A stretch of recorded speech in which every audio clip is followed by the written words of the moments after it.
guessing that shooting, that's gonna have to be, anything new is gonna have to come from DCI. Okay. Not that I know anything about that, but that's just after that initial thing, we're not able to give out any other details.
Okay, good morning.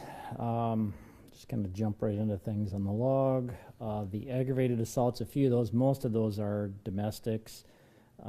Really a lot of strangulation cases out of there, but no serious injuries on anything. The arsons, we had 2 of those. We had arrests that were made in both of them. The first one was Sunday morning, about 10:45. That was near 2nd Street and Prairie Avenue. We had, turned out to be, there was a woman that had a gas can and poured some gas on a car that was parked in the 800 block of North Prairie, and then she set that car on fire. She then walked and then set a tree on fire. That was in the 900 block of West 2nd Street. She was found in the area, still had the gas can with her.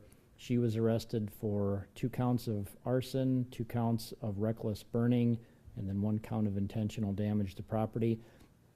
I don't think there's really any connection between her and the car, so we're not really sure why that took place.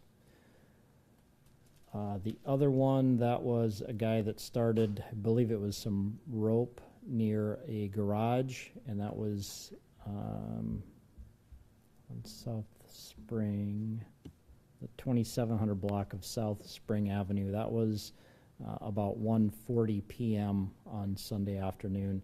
No damage to the garage. I think there may have been some burn marks left on it, but he was also found nearby, and he was arrested for just the 1 count of arson. Burglaries are all reports, no arrests on those. The disorderlies, the only thing of note out of that, and I don't have a whole lot of information, but there was an 11-year-old girl that was walking on Sunday evening, and she was in the area of Lancaster Street and Kinderhook. She saw a white van that was driving by. She said it happened probably around 4 times that it passed her, and then it started following her. There was a man driving and a woman in the passenger seat. They didn't say anything to the girl, but the man kind of nodded and gestured for her to go to the van. At one point, the woman got out of the van and started walking to the girl. She then took off running and went home and told mom, who then called police. So no physical contact. There, like I said, no words were said, so we're really not sure what their intention was. We haven't found that van. I don't have a lot of details on the description. It was a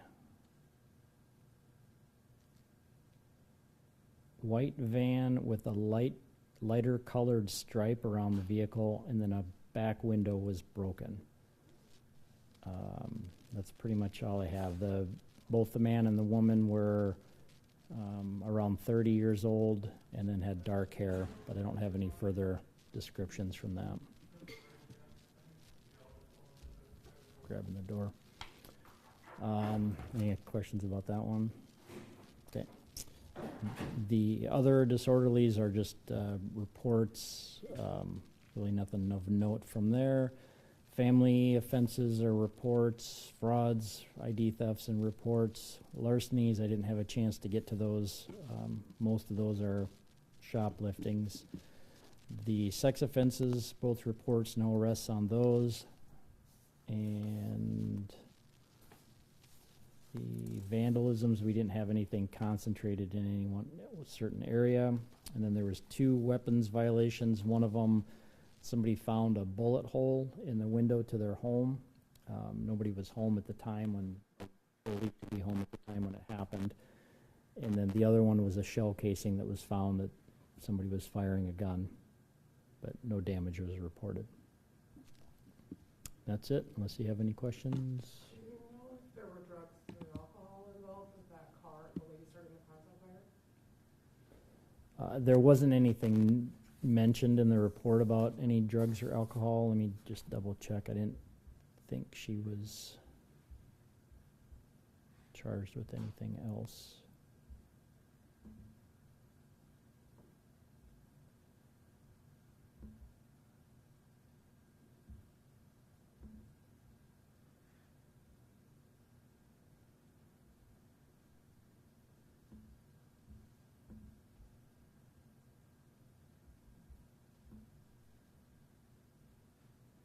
No, just those, the arson, reckless burning, and intentional damage. That was the only charges she had. So I don't know if she was under the influence of anything or not. I don't have any information that would say one way or another. Where was the car parked, on the street? Yeah, I think it was. Sam, how many fireworks calls did the Sioux Falls Police Department receive this 4th of July holiday? Well, let me find.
So from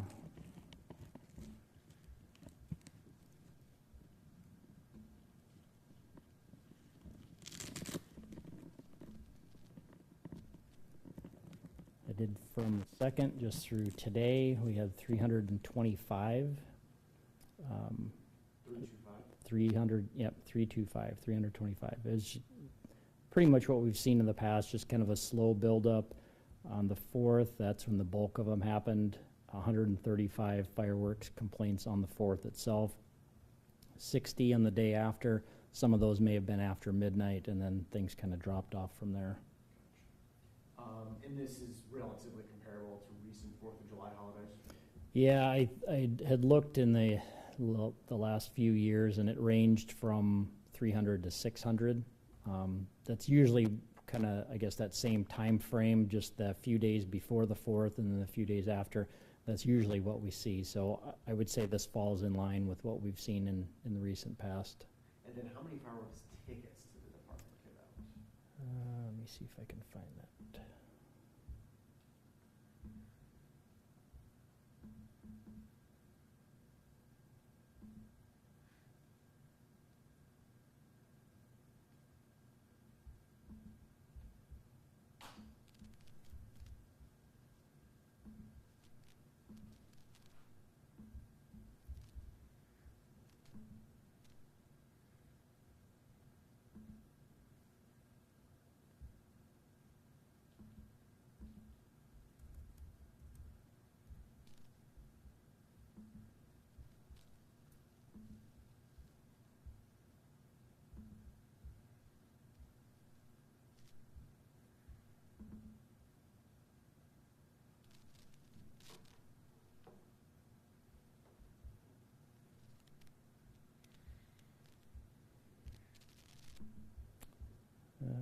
had 10 of them.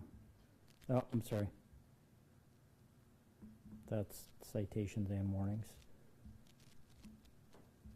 5. 5 citations and then 5 warnings. Written warnings, I should say, not that there's. So, 5 citations and 5 warnings. Yep. And that's pretty comparable to what we've seen in the past as well.